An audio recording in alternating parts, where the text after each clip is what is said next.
January 18th, 2026, Buddhadhamma.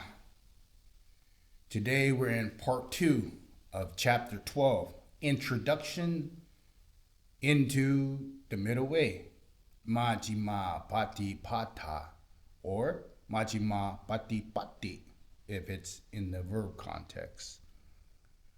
We're going to do E, F, F1, F2, F3. E, the path as a practical tool. F, the path as the holy life. F1, virtuous conduct of the path as the holy life. F2, brahmacharya, the path as holy life.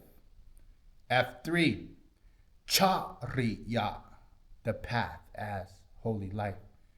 Page 1259 to page 1266. Buddhadhamma.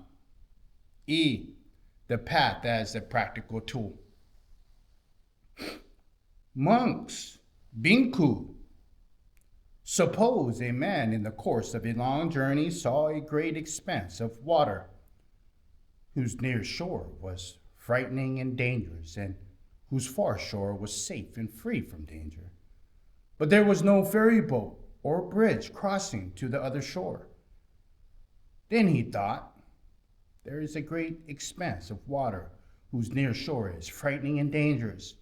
Suppose I collect grass, pieces of wood, branches, and leaves, and bind them together into a raft, and supported by that raft, making an effort, virya, effort, with my hands and feet, I got safely across to the far shore to safety. And then the man collected grass, leaves, bound them together into a raft.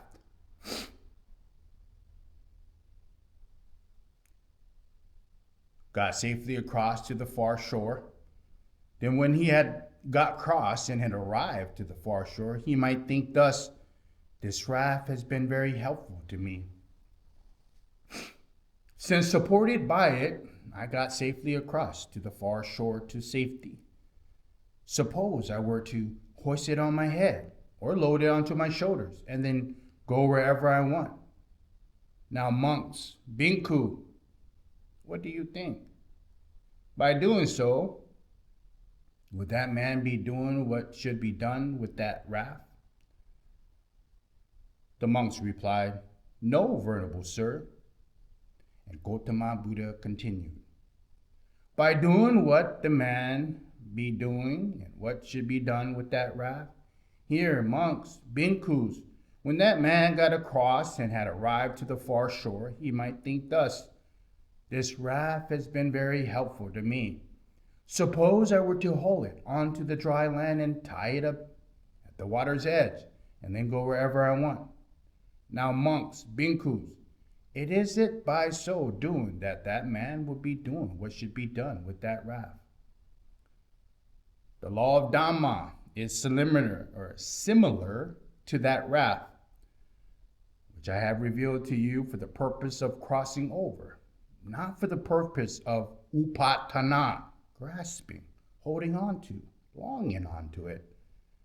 When you truly understand the law of Dhamma, which is similar to the raft as I have illustrated, you should abandon even good states, not to mention bad states.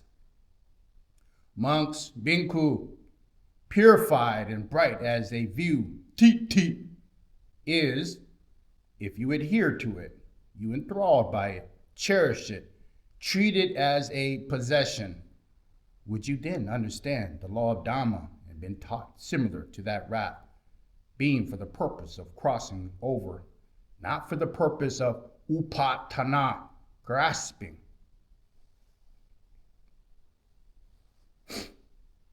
These two passages caution against upatana, grasping at virtuous qualities, including upatana at satya, so grasping at the truth or what is right. by which a person fails to benefit from their true value and objective. Moreover, they emphasize viewing all virtuous qualities as all Dhamma teaching as means or methods leading to a specific goal. They're neither arbitrary nor they ends in themselves. When practicing a particular Dhamma teaching, it is important to realize its objective, along with the relationship to other teachings. The term objective here does not only refer to the final goal, but also to the vital function of that particular teaching or spiritual quality. To know, for example, how cultivating a specific quality supports or generates other qualities, what its limits are, and once its function is complete, to know what other qualities take over responsibly. This is similar to being on a journey on which one must use different vehicles at various stages to pass over land, water, and air. It is insignificant to simply have a general idea of one's destination. One needs to know how far each vehicle can travel, and have reached a location, one knows which is the next vehicle to utilize. Spiritual practice, lacking insight into these objectives, requirements, and interrelationship, is limited and obstructed. Even worse, it leads people off the right track. It misses the target, and it is stagnant, futile, and fruitless. Aimless spiritual practice causes misunderstandings and harmful consequences. It undermines such important spiritual qualities as contentment and equanimity. F. The path as the holy life. Bhikkhu, monks, you should wander forth for the welfare and happiness of the many folk, for the compassionate assistance to the world, and for the well-being, support, and happiness of gods and human beings. You should proclaim the eternal law of Dhamma. You should make known the holy life. The holy life, the holy life. What now, friend, is the holy life, and who is the follower of the holy life? What is the final goal of the holy life? The Noble Eightfold Path, Ma'ong Pe, is the holy life. That is, right view, right concentration, and so forth. One who possesses the Noble Eightfold Path is called the liver of the holy life. The end of lust, the end of hatred, the end of delusion. This is the final goal of the holy life. What is the fruit of the holy life? The fruit of a sotapanna, a stream entry. The fruit of the once returner, sakakami. And the fruit of non-returning, anakami. The fruit of arihatship. This is the fruit of the holy life, arihanta. So the holy life, monks, bhikkhus, does not have gain, does not have honor, and renown as its blessings, or the perfection of virtue as its blessings, or the attainment of concentration as its blessing, or knowledge and vision as its blessing. But it is unshakable, deliverance of the mind. This is the goal of the holy life, its heartwood and its end. The term brahmacharya is generally understood in a very narrow sense as living a renunciant life in abstention or abstaining from sexual intercourse, which is only one meaning of this term. In fact, Gautama Buddha used this term to refer to the entire system of living life according to the Buddhist principles, or to Buddhism itself. This is evident from the passages in which Gautama Buddha sends forth the disciples in order to proclaim the holy life. Also in the passages in which It states that the holy life will truly flourish when members of the four assemblies, the bhikkhus, the bhikkhunis, the laymen, the laywomen, both renunciants, brahmachari, and householders, kamabodhi, those who enjoy sense pleasures, those who have families, understand the practice of the Dhamma well. Definitions of brahmacharya. The commentaries give 12 definitions of the term brahmacharya. The common definitions includes the entire Buddhist religion, practiced according to the Eightfold Path, Mak Ong Pe. The entire Buddhist religion have it divided into four abidings: Brahma Vihara, into dana, generosity, contentment with one's own wife, celibacy, exposition of the eternal law of Dhamma, Dhamma Desana. In the Kura Nidesa defined brahmacharya as the abstention from sexual intercourse, unwholesome practice, asata dhamma, and as apicha nipariyena brahmacharyam vachati aryo atiti komago. Moreover, generally speaking, the Eightfold Path is called the holy life. In the Mahadesana defines chara as vihara, to abide, to exist, iriya, to movement, vata, to go, to resolve, and pala, protect, yapa, proceed, yapa, nourish and sustain life. Here are the sustained meanings of those words. Rupa siti. So charya and charya stem from chara, the root, or a dhatu, an element.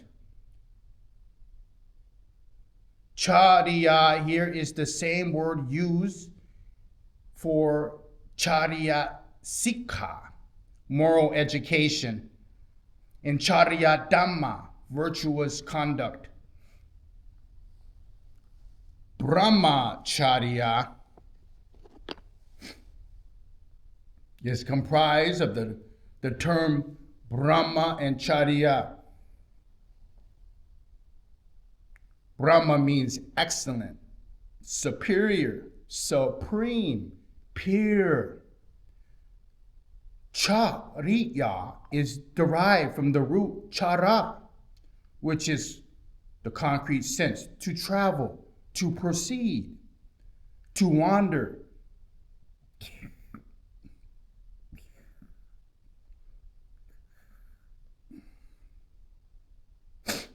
And in an abstract sense, it means behavior, to lead one's life, to conduct one's life, to exist. Here, we are interested in the figurative or the abstract sense.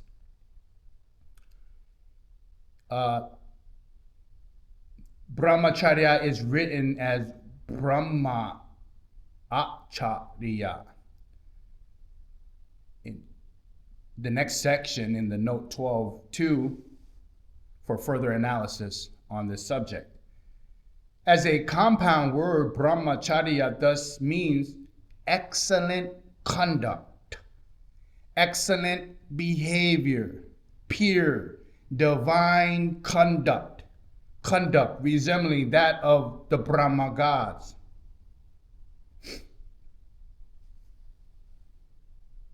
Leading one's life in an excellent way, living in an excellent way, or an excellent life.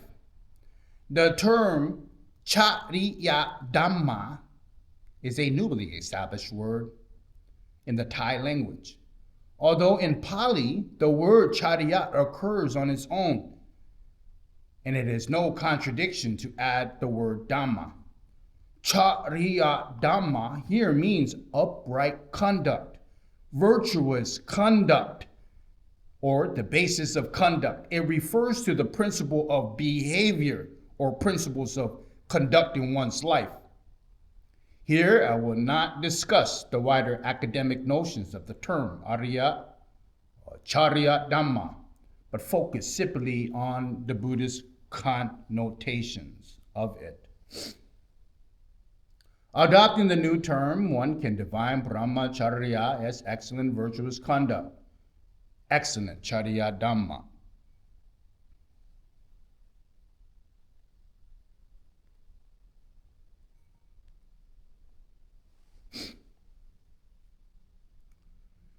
This excellent conduct or supreme Brahma conduct refers specifically to the system of conduct revealed and proclaimed by Gautama Buddha himself, by Gautama Buddha. According to Gautama Buddha's word quoted above, the holy life, excellent conduct, or Buddhist conduct is equivalent to the path, Magga, or to the middle way, Majjhima Patipata, Majjhima Patipatti. Likewise, one who practices the holy life, Brahmachari, one whose conduct conforms to Buddhist principles, lives in accordance to the path, or practices in the line with the middle way. The Buddhist teachings state that the path, the middle way, is the system of conduct, a system of practical application, a guideline for living a virtuous life, or a way for people to live their lives correctly, which leads to the goal of freedom from dukkha, freedom from suffering, freedom from stress, freedom from agitation.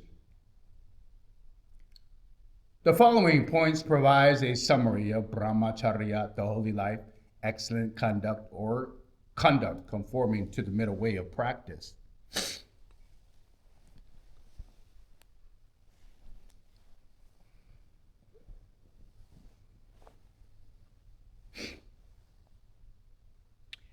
F1, virtuous conduct. Virtuous conduct is connected to satya, truth inherent in nature. It is based on natural laws. It is the matter of applying knowledge about natural causal process in order to benefit human beings by establishing a system of practice or a code of conduct, which is effective and in harmony with these laws. Dhamma. This harmony with nature can be viewed by two perspectives. First perspective, it is to focus on the source, that is, to see the virtuous conduct determined by natural truth. Second perspective is to focus on the goal, to recognize the purpose and objective for such conduct. One practices the holy life in order to benefit oneself and all other humanity, to lead a virtuous life, to foster goodness in society, and to lead to the welfare and happiness of all people. In relation to society, for example, by wishing for people to live together peacefully, one advocates and establishes principles of behavior, say on how to interact with each other and how to act in relation to one's natural environment. These principles are established according to the truth of human nature, which has certain requirements and attitudes dependent on other people and on the environment. In terms of individuals, by wishing for people to be peaceful, bright, happy, and mentally healthy, one teaches them how to control and direct their thoughts, how to purify their minds. These methods of generating well-being are established according to the universal nature of human mind, which is subject to causal, immaterial laws inherent in nature. Wishing for people to experience the refined happiness of jhana, concentration, meditation, or absorption of the fine material or the immaterial, of the highest level of insight, vipassana, one teaches them to train the mind to reflect, to relate to things properly, and how to develop various stages of panya, wisdom. These methods of higher spiritual practice are established according to the laws governing the functioning of the mind and the laws of conditioned phenomenon. The term Buddhadhamma, which is a synonym for brahmacharya, encompasses all kinds of spiritual practice, which can be divided into many different levels or stages. Charya Dhamma can be defined as applying an understanding of reality to establishing kusala ways of living, wholesome ways of living, so that people can realize the highest form of well-being. F2, Brahmacharya. Brahmacharya, excellent conduct, the path, the middle way, is equivalent to the entire practice of teaching of Buddhism. The term has a much broader definition than in the term Sila Dhamma, morality or ethical behavior. In regard to the general characteristics, subject matter, and objective, Sila Dhamma has a narrower meaning. Generally speaking, Sila Dhamma refers to the external behavior by way of body, by way of speech, to non-harming, to abstain from bad actions, and to mutual assistance in society. In terms of the context or subject matter, this latter term tends to be limited to moral conduct, sila, to restrain the body and speech and the expressions of the divine abidings. For instance, loving kindness and compassion, joy, and so forth. Although it is connected to the mind, it does not include the development of concentration, samadhi, or the cultivation of wisdom, panya, in order to realize satya of conditioned phenomenon. As to its objective, it emphasizes social well-being, peaceful coexistence, worldly progress, say in terms of material gain, reputation, and prestige, and being reborn in a happy realm. In short, it is linked to human divine prosperity, sambati, to the mundane welfare, tita dhamma kata, and to the beginning stages of spiritual welfare, samparayika kata. Here we see that sila dhamma is equivalent to sila. The term dhamma is added simply for the sake of ephony.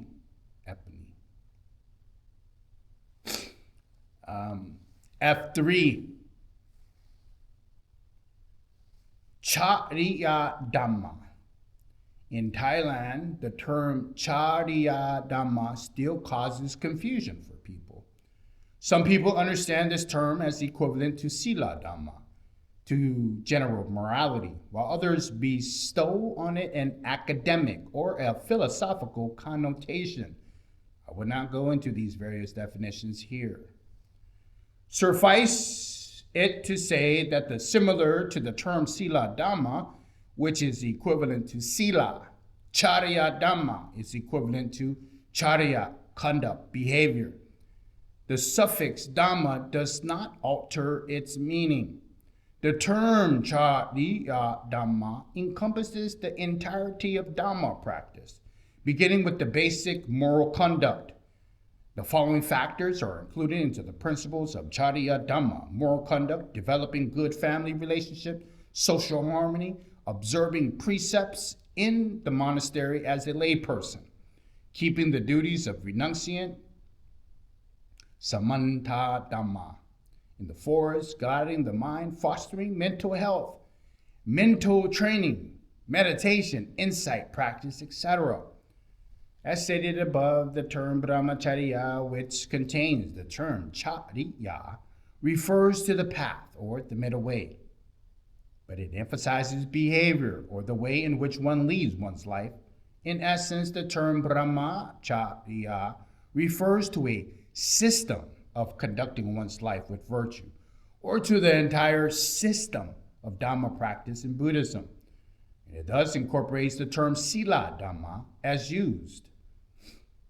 It also includes the training of the mind, the instilling of virtue, and the development of knowledge and vision, nana dasana, which is an aspect of higher wisdom, panya. In sum, brahmacharya refers to a means of cultivating virtue, sila, by way of body, cultivating sila by way of speech, cultivating sila by way of mind, from the perspective of the threefold training. Ti so sika, the threefold training. It is complete training in moral conduct, sila, concentration, samadhi, and panya, wisdom. The goal of this excellent conduct is to realize every stage of Buddhist spiritual practice until one has reached the highest goal of the holy life. Brahmacharya pariyosana, the end of greed, the end of hatred, and the end of delusion. The realization of the true knowledge, vijja, liberation, vimutti, purity, visuddhi, and peace, santi, santi, santi, peace, peace, peace. In sum, one reaches nibbita, nirvana, nibbana, tomato, potato, whatever. Nibbita.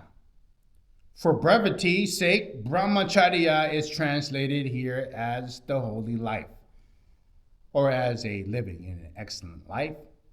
Excellent conduct is not something that can be formulated simply by whims of influential people, or by the consensus or a group of community. It is not something that should be followed blindly. Establishing true excellent conduct and having such conduct bear fruit is dependent on knowledge of reality. I'm going to leave off there on part 2, chapter 12, introduction into the Majjhima Patipata, the middle way, page 1266.